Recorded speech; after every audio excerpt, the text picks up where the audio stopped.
The Christmas tree in my brother's living room touched the 12-foot ceiling. Real pine, professionally decorated with gold and crystal ornaments that probably cost more than most people's monthly rent. Everything in Marcus's Westchester home screamed success.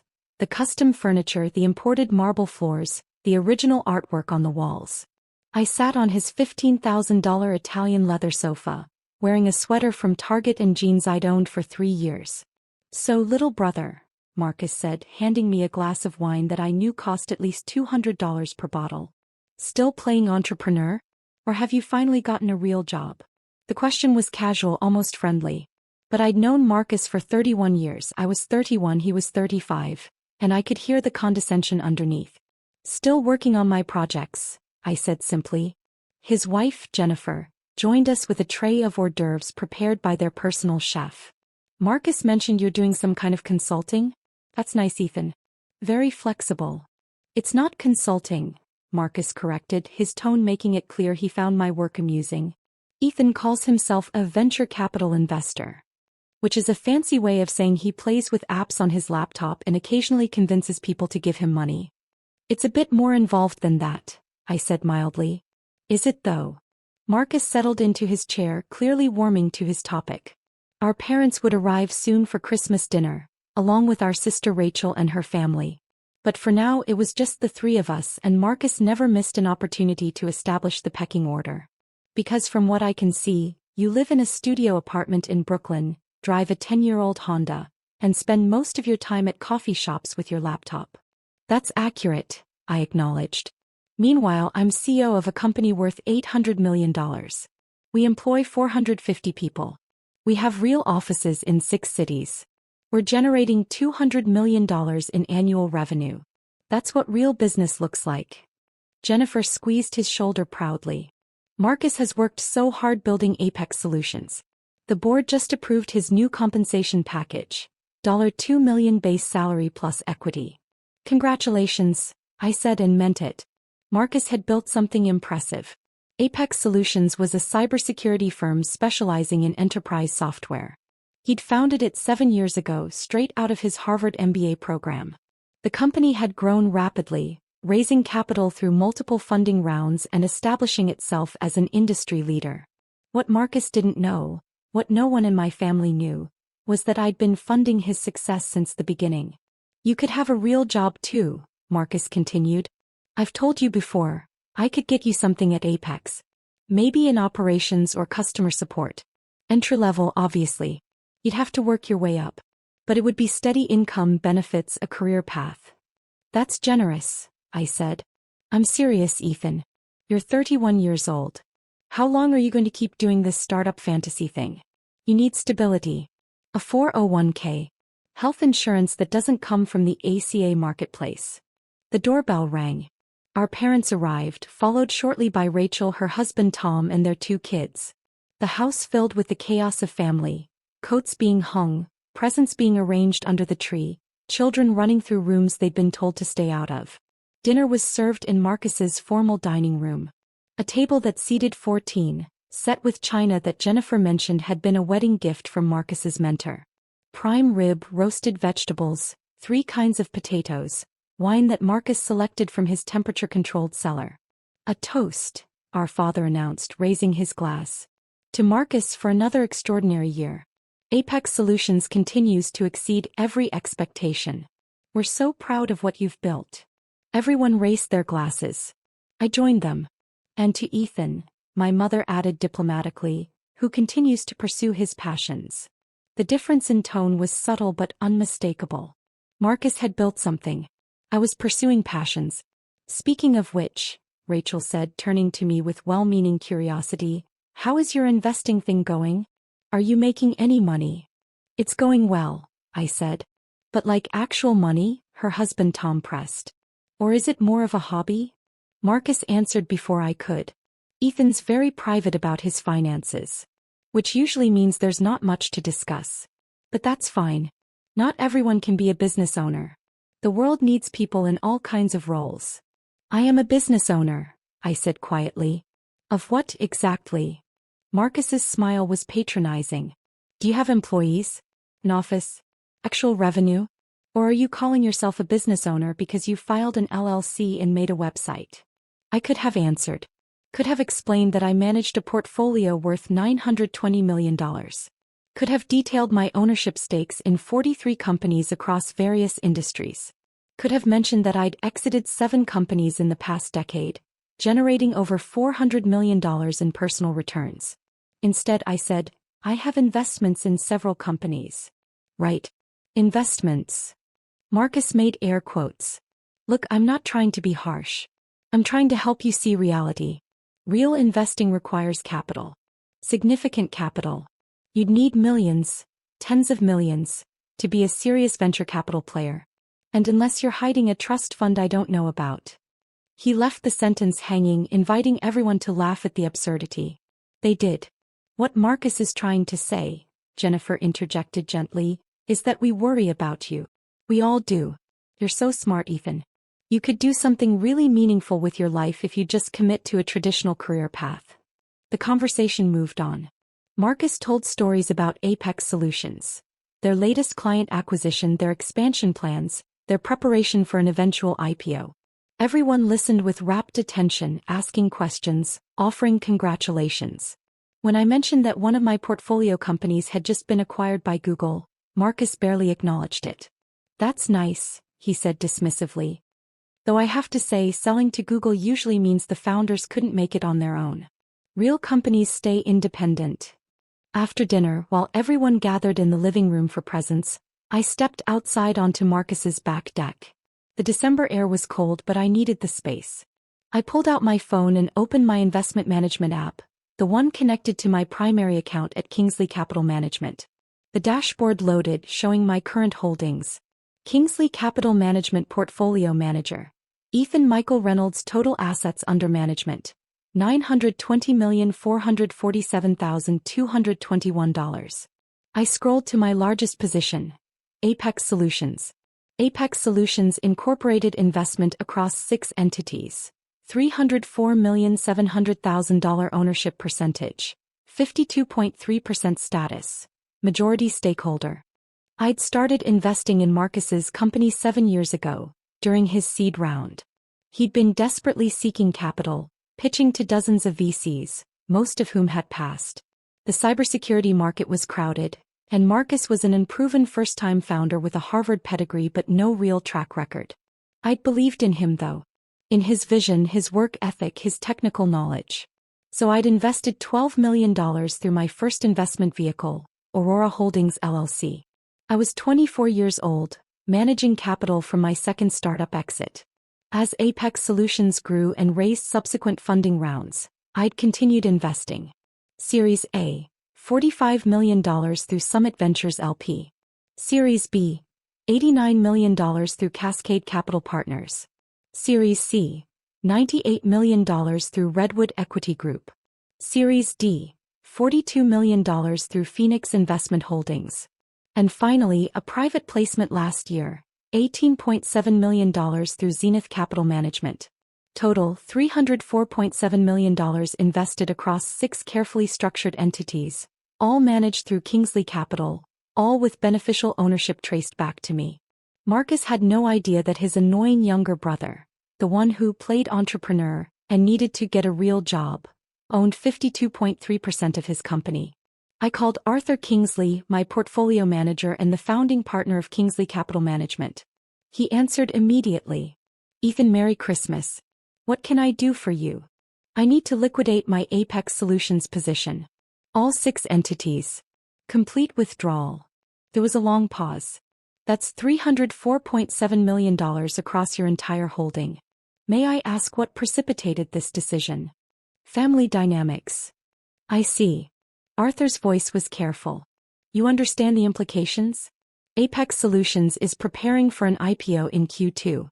Your position could easily be worth $500 million or more post-IPO.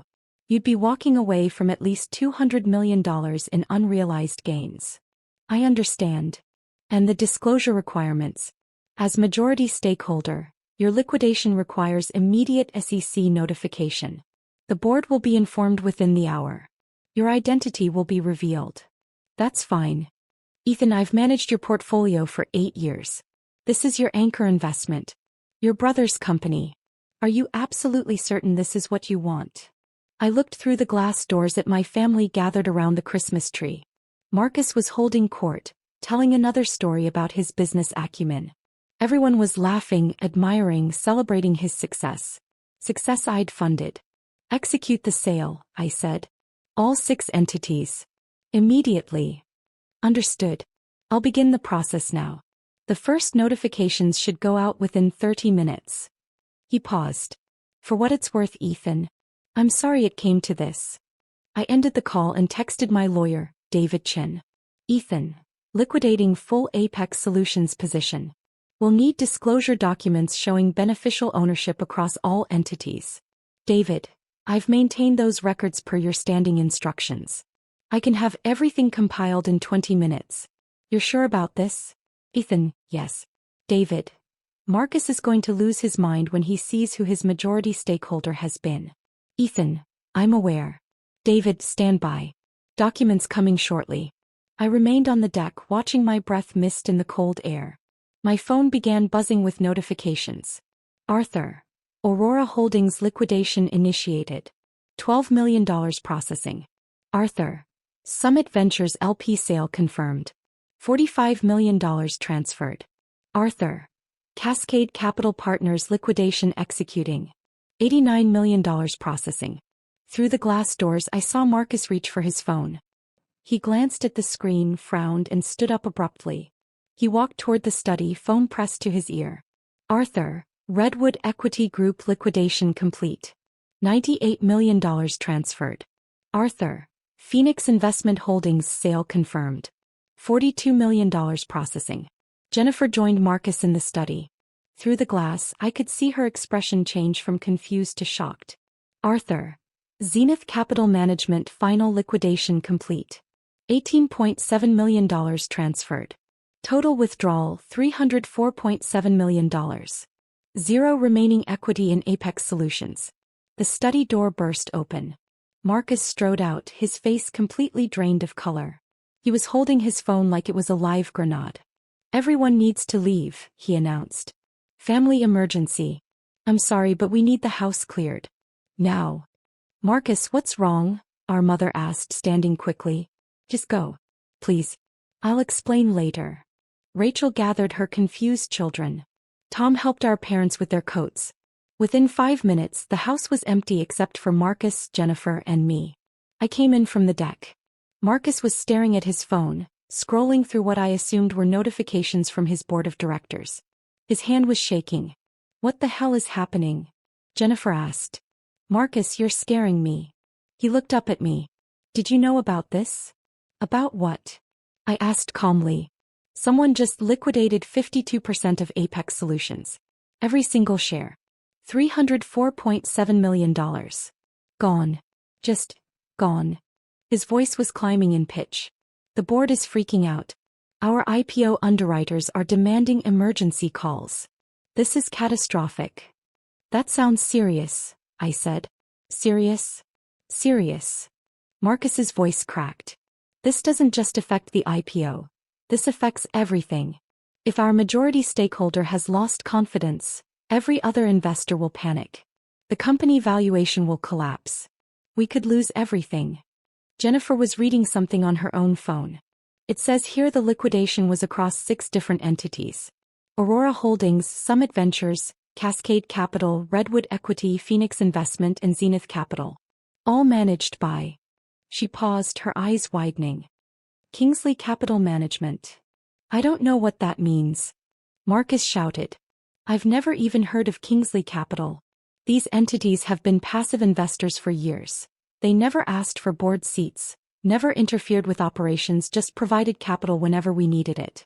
And now they're all dumping their entire positions simultaneously. There must be a reason, Jennifer said. The disclosure filing says. Marcus scrolled frantically. The beneficial owner is required to be listed. It says the beneficial owner of all 6 entities is. He stopped reading, his face going from pale to green. Is what? Jennifer prompted. Marcus looked at me. Really looked at me. It says the beneficial owner is Ethan Michael Reynolds. The silence was absolute. Jennifer turned to me. That's you. That's your full name. Yes, I confirmed. But that would mean. She trailed off, unable to complete the thought. Marcus held up his phone, showing me the SEC disclosure document. This is a mistake, right? Some kind of filing error? Because this says you owned 52.3% of Apex Solutions. That you invested $304.7 million over 7 years. That you were my majority stakeholder. That's correct, I said. That's not possible. Marcus's voice was flat, defensive. You live in a studio apartment. You drive a Honda from 2014. You don't have that kind of money. I pulled out my own phone and opened the Kingsley Capital app. I connected it to Marcus's 85-inch television, the same way he'd been showing family photos earlier. The portfolio dashboard filled the screen. Kingsley Capital Management Portfolio Manager. Ethan Michael Reynolds. Total assets under management. $920,447,221. Recent transaction. Apex Solutions Incorporated complete liquidation. Aurora Holdings LC, $12 million sold. Summit Ventures LP, $45 million sold. Cascade Capital Partners, $89 million sold. Redwood Equity Group, $98 million sold. Phoenix Investment Holdings, $42 million sold. Zenith Capital Management, $18,700,000 sold. Total investment, $304,700,000 ownership, 52.3%, liquidated, status, complete, all positions sold. Marcus stared at the screen, then at me, then back at the screen. You have $920 million? Give or take, I said.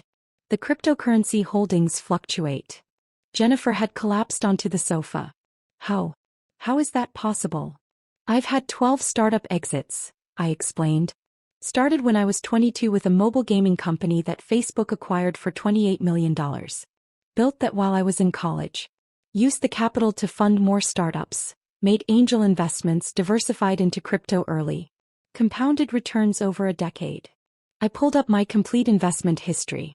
At 24, I exited a fintech platform to JP Morgan for $73 million. At 26, sold an AI company to IBM for $114 million. At 28, my machine learning startup was acquired by Microsoft for $167 million. Plus 7 smaller exits ranging from $8 million to $45 million. The television screen now showed my full portfolio.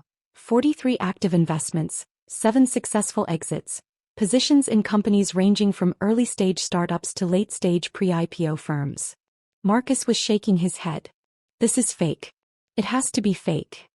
Call Arthur Kingsley, I suggested, pulling up the contact. He'll confirm everything. Or call your board. They should have received the full disclosure documentation by now. As if on cue, Marcus's phone rang. He answered on speaker. Marcus, it's Robert. I recognized the voice of Robert Chong, Apex Solutions chairman of the board.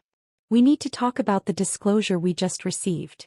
I'm looking at it now, Marcus said, his voice hollow. Then you know that Ethan Reynolds, your brother Ethan Reynolds, has been our majority stakeholder since the seed round? That's what it says. It's not just what it says.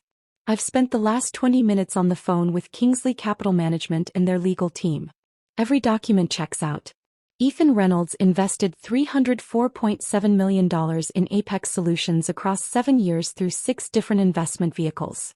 He owned 52.3% of the company. And he just liquidated everything.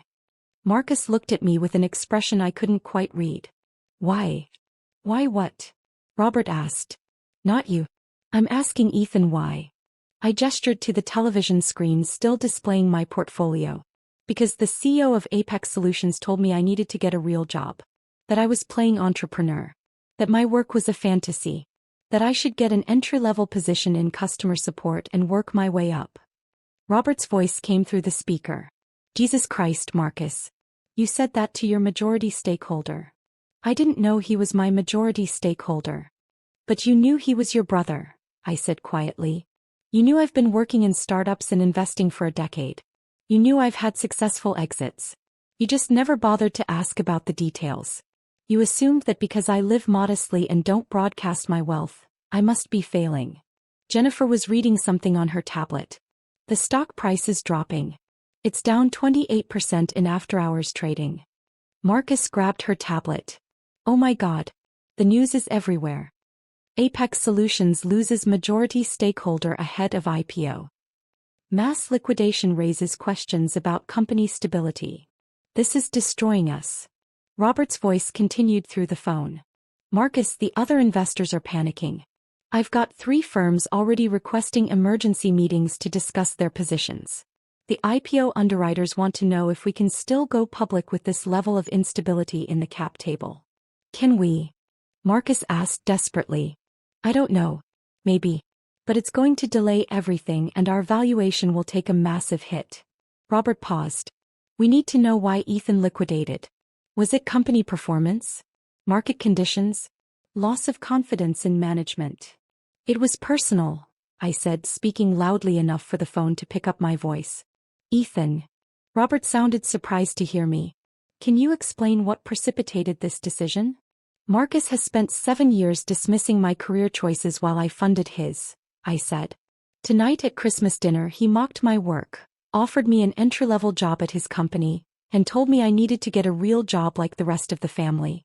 I decided I no longer wanted to invest in a company whose leadership operates with that value system. The phone was silent for a long moment. Then Robert spoke, his voice carefully controlled. Marcus, is that accurate? I didn't know, Marcus protested. If I'd known he was my investor. That's the problem, I interrupted. You treated me like I was worthless because you thought I was broke. Now that you know I have $920 million, suddenly my opinions matter? That's exactly the kind of leadership philosophy I don't want to support. We need to fix this, Robert said. Ethan, what would it take to reverse the liquidation? It's done, I said. The shares are sold. The capital is already being reallocated to other investments. We could structure a new investment, Robert suggested. Better terms. Board representation. Whatever you need. I don't need anything from Apex Solutions, I replied. What I needed was basic respect from my brother. But apparently that required a $304 million position disclosure. Marcus finally found his voice. You're going to destroy my company because your feelings were hurt? No, I corrected. I removed my investment from a company whose CEO demonstrated poor judgment in evaluating people and contributions. That's not emotion, that's portfolio management. This is insane. Marcus shouted. You can't just tank a company because of a family argument. I didn't tank your company, I said calmly. I liquidated my position. What happens next depends on how you and your board respond. If Apex Solutions is truly as strong as you claim, it will survive losing one investor. One investor? Marcus's voice cracked. You were 52% of the company. You were the majority stakeholder. The anchor investor. Without you, the entire shareholder structure collapses. My phone buzzed. Arthur, stock down 34%. 3 institutional investors have announced liquidation. Total withdrawal from Apex, $97 million so far. I showed the notification to Marcus. He read it and made a sound like he'd been punched. This is a cascade. They're all pulling out because you pulled out. The company is going to collapse. Then maybe you should have thought about that before telling your majority stakeholder to get a real job, I said. Jennifer had been quiet throughout the exchange, but now she spoke up. Ethan, please. I know Marcus said hurtful things. He's always been competitive with you. But there are 450 employees at Apex Solutions. People with families, mortgages, kids in college. If the company fails, they all lose their jobs. Those employees deserve better leadership, I replied. Leadership that values competence over appearances. Leadership that doesn't mock people's career choices. Leadership that recognizes contribution regardless of its packaging. Robert was talking to someone in the background. He came back on the line. The board is requesting an emergency meeting tomorrow morning. Ethan, will you attend? Even just to explain your position? I'm no longer a shareholder, I said. I have no reason to attend board meetings. As a courtesy then, please, give us a chance to understand what happened and how we can move forward. I looked at Marcus. His face was ashen, his earlier confidence completely shattered. The CEO of an $800 million company, my $800 million company, reduced to panic by a single phone call. "I'll think about it," I said. "But I'm not making any promises." I disconnected my phone from the television and headed toward the door. "Where are you going?" Marcus demanded. "Home. To my studio apartment in Brooklyn. The one you think is evidence of my failure." "Ethan, wait." "I've spent 7 years waiting," I interrupted. "Waiting for you to ask about my work. Waiting for you to show interest in my investments. Waiting for you to treat me like an equal instead of a charity case. I'm done waiting." Jennifer followed me to the door. "Please don't leave like this. Stay. Let's talk this through. Marcus will apologize." "Will he?" I asked. "Or will he apologize because he now knows I control his company's future?" There's a difference between genuine remorse and strategic contrition. I opened the door. Marcus appeared in the hallway, his phone ringing constantly. "The board is calling. Our counsel is calling. The IPO underwriters are calling. I have to deal with this. But Ethan, please, just tell me what you want." "I wanted a brother who respected me," I said simply. "Not for what I have but for who I am. But you couldn't give me that. So I'm removing my capital from your company and investing it somewhere else." "Where?" "Companies founded by people who were underestimated. People who were told to get real jobs. People who built something remarkable while being dismissed as failures." I paused in the doorway. "People like me." I left. My Honda, the 10-year-old car Marcus had mocked, started on the first try. I drove back to Brooklyn in silence, my phone buzzing constantly with calls from my family that I didn't answer. When I got home, I opened my laptop and reviewed Arthur's reallocation proposals. He'd already identified 8 companies that fit my criteria. Founders who'd been overlooked, dismissed, or underestimated. Companies building real value despite lacking traditional pedigrees or networks. I approved investments totaling $287 million across all 8. My phone rang. "David, my lawyer. The internet has exploded," he said. TechCrunch, Bloomberg, Wall Street Journal. Everyone's covering the Apex Solutions story. The narrative is, disgruntled sibling destroys tech IPO. "That's fine," I said. "It's also bringing attention to your other investments. Several of your portfolio companies have issued statements supporting your decision. They're saying things like Ethan Reynolds judges companies by their merit, not their pedigree, and this is why we trust Reynolds Capital. Integrity over convenience." "Reynolds Capital?" I asked. "That's what they're calling you. Your portfolio companies, the media, everyone. You've essentially launched your own brand by taking this stance." My laptop showed multiple news alerts. Mystery investor behind multiple unicorns revealed after Apex Solutions exit. Ethan Reynolds, the quiet force behind dozens of successful startups. Self-made millionaire walks away from brother's company after years of mockery. Reynolds Capital, investment philosophy based on merit over credentials.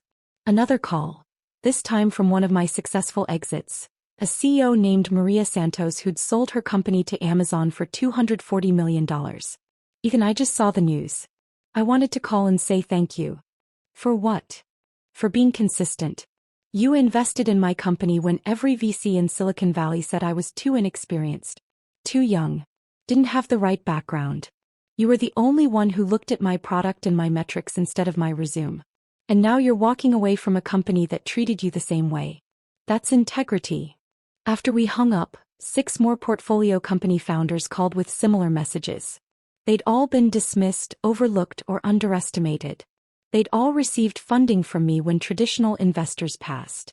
And they were all publicly supporting my decision to liquidate Apex Solutions. My phone buzzed with a text from Marcus. "The company valuation dropped 47%. The IPO is probably dead. I hope you're happy." I wasn't happy. But I wasn't sad either. I was free. Free from pretending my brother's mockery didn't hurt. Free from funding someone who saw me as a failure. Free from waiting for respect that would never come without a 9-figure disclosure. Another text, this time from my mother. "Please talk to your brother. He's devastated. The whole family is upset." I typed back. "The whole family spent Christmas listening to Marcus mock my career. Where was the upset then?" She didn't respond. At midnight, my portfolio showed the complete reallocation. $304.7 million liquidated from Apex Solutions, $287 million deployed to 8 new investments, $17.7 million held in reserve for upcoming opportunities. $0 in my brother's company. Zero obligation to fund someone who would never see me as anything more than the disappointing younger brother who needed to get a real job. My phone rang one final time. Marcus. I answered. I'm sorry, he said. His voice was hoarse, defeated. I was an asshole. I've always been an asshole to you. I know that. And I'm sorry. Okay. Is that all you're going to say? What do you want me to say, Marcus? That I accept your apology? That I'll reinvest? That we can go back to how things were? Yes. Any of that. All of that. I accept your apology, I said. But I'm not reinvesting. And we can't go back because how things were was me funding your success while you treated me like a failure. I don't want to go back to that. The company might not survive this. Then you'll build something else, I said. You're talented, Marcus. You really are. Apex Solutions is a good company. You're just a bad brother. That's not fair. You're right, I interrupted. It's not fair that I had to prove my worth with a $304 million investment before my own brother would take me seriously. But here we are. I ended the call. Outside my studio apartment window, Brooklyn was alive with Saturday night energy. People living their lives, chasing their dreams, building their futures. None of them knew that the guy in the modest apartment with the old Honda had just reshaped the tech investment landscape with a single liquidation. None of them needed to know. Because the best revenge isn't destruction.